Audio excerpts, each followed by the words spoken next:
கைலாயமலையில் ஒரு நாள் சிவபெருமான், பார்வதி தேவி மற்றும் அவர்களின் 2 மகன்கள் விநாயகர், முருகன் அனைவரும் மகிழ்ச்சியாக இருந்தனர்.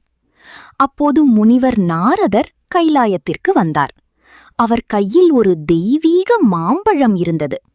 அந்த பழம் சாதாரண பழமல்ல, அது ஞானப்பழம். அதை சாப்பிடுபவருக்கு உயர்ந்த ஞானமும் அருளும் கிடைக்கும். நாரதர் கூறினார், இந்த பழத்தை ஒருவரே முழுமையாக சாப்பிட வேண்டும், பகிரக்கூடாது. இதை கேட்ட விநாயகரும் முருகனும் அந்த பழத்தை விரும்பினர். அப்போது சிவபெருமான் ஒரு போட்டி வைத்தார். உலகத்தை முதலில் சுற்றி வரும் மகனுக்கு இந்த ஞானப்பழம் கிடைக்கும். உடனே முருகன் தனது மயில் வாகனத்தில் வேகமாக உலகத்தை சுற்ற புறப்பட்டார். ஆனால் விநாயகர் அமைதியாக யோசித்தார். அவர் மனதில், என் பெற்றோர்களே உலகம் என்று நினைத்தார்.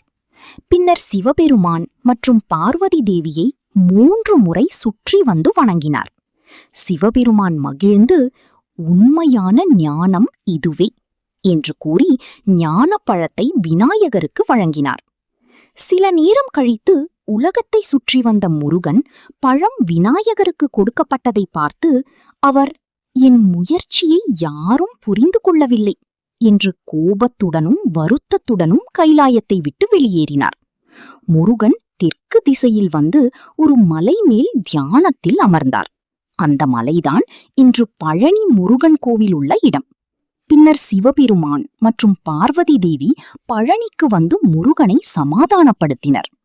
அப்போது சிவபெருமான் அன்புடன் கூறினார், பழம் நீயப்பா, அதாவது நீயே உண்மையான ஞானம், நீயே அருள், நீயே உயர்ந்த செல்வம் என்று அருளினார். அதனால் பழம் நீ, அதாவது பழனி என்று பெயர் வந்ததாக கூறப்படுகிறது.